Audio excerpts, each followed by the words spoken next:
আপনি শৈশবে নিশ্চয়ই পড়েছেন সূর্যালোক আমাদের জীবনের জন্য খুবই গুরুত্বপূর্ণ। কিন্তু আপনি কি এটির স্বাস্থ্য উপকারিতা সম্পর্কে জানেন? সূর্যের আলো আমাদের শরীরের অনেক সমস্যা সমাধান করতে পারে। প্রতিদিন সকালে কিছু সময় রোদে থাকলে আপনি কি উপকার পেতে পারেন? আসুন জেনে নেই। সূর্যালোকের সুবিধা পেতে আপনাকে কোনো ধরনের অতিরিক্ত পরিশ্রম করতে হবে না।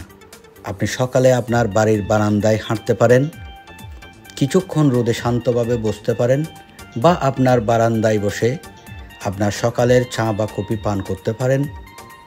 এতে আপনার শরীরও সূর্যের আলো পাবে ও আপনাকে কোনো ধরনের অতিরিক্ত পরিশ্রমও করতে হবে না।